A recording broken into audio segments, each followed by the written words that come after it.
we introduce a novel interactive system for authoring 3D shapes quickly and easily with hand gestures and virtual reality. The user can create and modify curve and surface networks with bimanual hand gestures based on the metaphors of physical wire bending and film wrapping. The hand gestures in our system are categorized into pinch, grip, and clamp. Each gesture has 2 levels of firmness, which are loose and tight.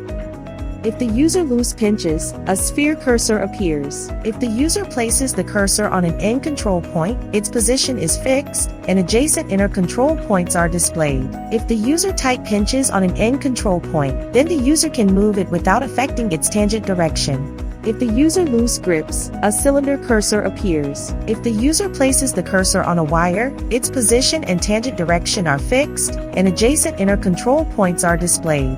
If the user tight grips on a wire, then the user can move and rotate it at the same time. If the user loose clamps, a disc cursor appears. If the user places the cursor on a surface, its position and orientation are fixed, and adjacent floating control points are displayed. If the user tight clamps on a boundary wire of a surface, then the user can move and rotate it at the same time and manipulate the surface shape. Now let's look at how to create and delete a wire.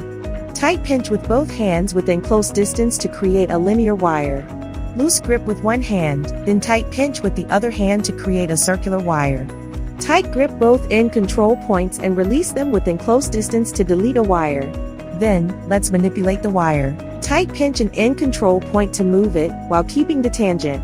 Tight grip an end control point to move it as well as rotate the tangent. Tight grip a wire to move the entire connected wires. Loose pinch an end control point and tight pinch an adjacent inner control point to move it freely. Loose grip an end control point and tight pinch an adjacent inner control point to move it while keeping its direction. Tight pinch an end control point and drop it near another wire to connect the wires. Tight pinch a point on a wire to divide the wire into 2. Loose pinch an end control point and tight grab a connected wire to separate the wire from the end control point. Loose grip a wire and tight pinch its end control point to separate the other connected wires from it. Now, let's make a surface using wires. Loose grip a wire to select a profile.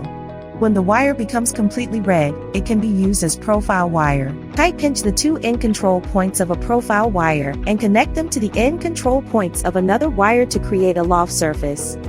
Tight clamp with both hands on a profile wire and move it to create a swept surface. Loose grip to set an axis, and tight grip a profile wire and rotate it to create a revolved surface. Then, let's manipulate the surface. Tight clamp a boundary wire of a surface and move it freely. Loose grip a boundary wire of a surface and tight pinch an adjacent floating control point to move it freely. Loose clamp a boundary wire of a surface and tight pinch an adjacent floating control point to move it while keeping its direction. Loose clamp a surface, and tight clamp an adjacent surface to bend it. We conducted a pilot test with 5 industrial design students to check the learnability and usability of our system as a 3D shape authoring tool. Through the interviews and observations from the pilot test, we found that the user can easily learn and memorize the hand gestures similar to real-life operations, that the user can stay focused on designing shapes without the need for complex menus and buttons, and that the user can quickly complete a 3D shape that is a well-connected network of curves and surfaces.